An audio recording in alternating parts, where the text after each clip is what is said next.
ఐక్యత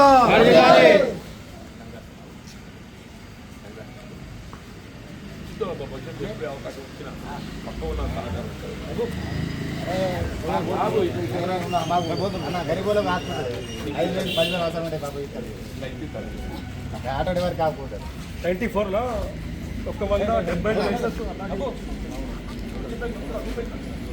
ఇంతవరకు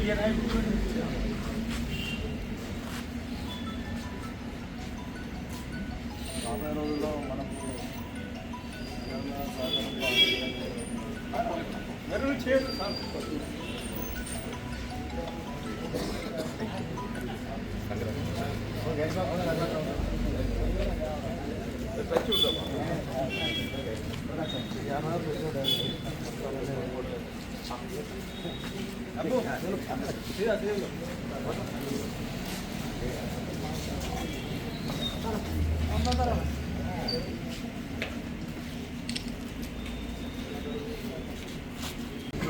ఈరోజు డిజిటల్ ఆటో సంక్షేమ సంఘం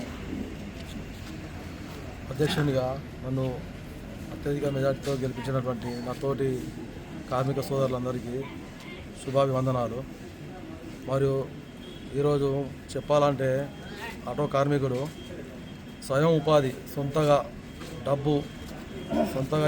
అప్పు చేసి స్వయంగా ఒక ఆటో కొనుక్కొని జీవించడంలో ఇప్పుడు ప్రభుత్వం ఎలాంటి అభివృద్ధి ఎలాంటి సహకారం లేకున్నా సొంతగా అప్పు చేసి కొనుక్కొని తన భార్య పిల్లలు పోషించుకున్నటువంటి ఆటో కార్మికులు ఈరోజు మన టోటల్ తెలంగాణలో చాలామంది ఉన్నారు.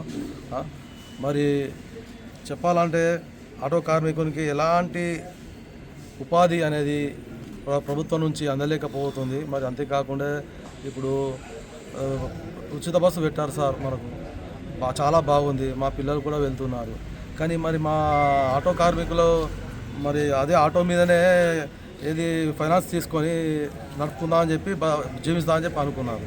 కానీ ఉచిత బస్సు వలన చాలా వరకు మా ఆటో కార్మికులు వారి యొక్క ఫైనాన్స్ కిస్తులు వెళ్ళడం లేకుండా అటువంటి పరిస్థితి ఉంది. కావున ప్రభుత్వం వెంటనే గమనించి తక్షణమే ఆటో కార్మికులు ప్రత్యేక బోర్డు ఏర్పాటు చేయండి. ప్లస్ అదే కాకుండా వారు ఏదైతే ఉన్నదో వాళ్ళకు సంవత్సరానికి మీరు ఇస్తామని ఏదో చెప్పారు, అది చేస్తే మేము సంతోషంగా మేము ఆటో కార్మికులము మేము జీవించుతామని చెప్పి మేము కోరుకుంటున్నాను. కావున ప్రభుత్వము వెంటనే ఆటో కార్మికులపై ప్రత్యేక శ్రద్ధ చూపించాలని చెప్పి నేను కోరుకుంటున్నాను.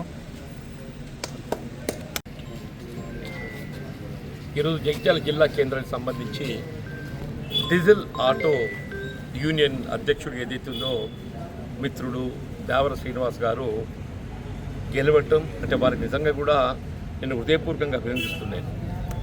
ఈరోజు నిరుద్యోగ యువత పరిధిలో ఒకవైపు వారు స్వయంగా ఉపాధి పొందుతూ సామాన్యులకు ఇవాళ ఏదైతుందో రవాణా సౌకర్యం అందుబాటులో ఉంది అని చెప్పంటే ఆటో రిక్షా అని చెప్పక తప్పదంటుంది. అది పట్టణానికి సంబంధించి ఒక ప్రాంతానికి ఇంకో ప్రాంతమే కానీ పరిసర గ్రామాల్లో ఏదైతుందో అక్కడ నుండి వీళ్ళ పట్టణానికి ప్రయాణికుల సౌకర్యం కల్పించడమే కానీ మరి నిజంగా ఒకవేళ ఆటో రిక్షాలే గట్ట అది డీజిల్ ఆటో కానీ పెట్రోల్ ఆటో కానీ ఇవి గట్ట అందుబాటులో లేకుండా ఉన్నట్టయితే అసలు ఏ రవాణా సౌకర్యం కూడా ఇవాళ దీన్ని కాంపెన్సేట్ చేసేటువంటి అవకాశం లేకుండా చెప్పండి. మరి అటువంటి ఒక ఆటో డ్రైవర్స్ వాస్తవంగా చెప్పండి, ఈరోజు మీరు ఏ పట్టణం కానీ ఏ గ్రామం కానీ ఏ ప్రాంతం చూసినా ప్రతి గ్రామం లోపల ఏదైతుందో వీళ్ళు అయితే ఉపాధి నిమిత్తము విదేశాలు అరబ్ కంట్రీస్ పోవటమే కానీ స్థానికంగా వారు కొంత డ్రైవింగ్ నేర్చుకుని ఏదైతుందో లైసెన్స్ పొంది ఉపాధి పొందేటువంటి ఒక మార్గం యువత ముందు కనబడేది ఆటో రిక్షా అని చెప్పక తప్పదంటే అటువంటి ఆటో రిక్షా డ్రైవర్స్ ఏదైతుందో వారు ఉపాధి పొందుతూ ఏదైతే సామాన్యులకు రవాణా సౌకర్యం కల్పిస్తుందో వారి వల్ల అంటే నిజంగా వాళ్ళు ఎన్ని కష్టాలు ఎదుర్కొంటున్నారు కదా అంటే మీ పక్షాన్ని నిలబడి మీ హక్కుల సాధన కొరకు భవిష్యత్తులో ఏదైతుందో ఇప్పుడు మీరు చెప్పారు ఇన్సూరెన్స్ స్కీమ్ ఏదైతుందో ప్రమాదాలకు గురయ్యేటువంటి ఒక అవకాశం మనం గమనిస్తూ చెప్పండి.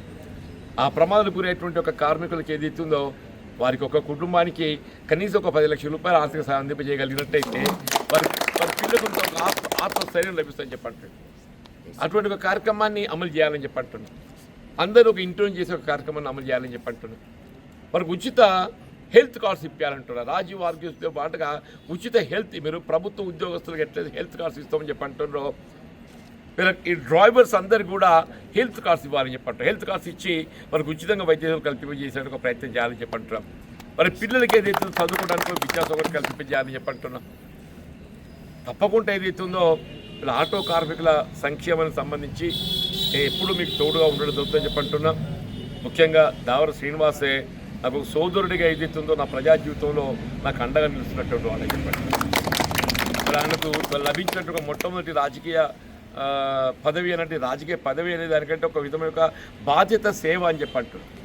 తన తోటి సహచరులకు ఏదైతుందో ఒక బాధ్యతతోని వారి యొక్క హక్కుల సాధన కొరకు తోడు నిలబడేటువంటి ఒక బాధ్యత వల్ల శ్రీనివాస్కు మీరు అప్పగించేందుకు మీకు ధన్యవాదాలు చెప్తున్నాను. ఇలా శ్రీనివాస్ కూడా హృదయపూర్వకంగా అభినందిస్తున్నా. వారికి తోడు ఇచ్చినటువంటి ఒక సోదరు అందరికీ కూడా నేను ధన్యవాదాలు చెప్తూ విష్ యూ ఆల్ సక్సెస్. భవిష్యత్తు ఎప్పుడు ఏ సమస్య వచ్చినా నేను మీకు తోడు ఉండడం జరుగుతుందని చెప్పి మాట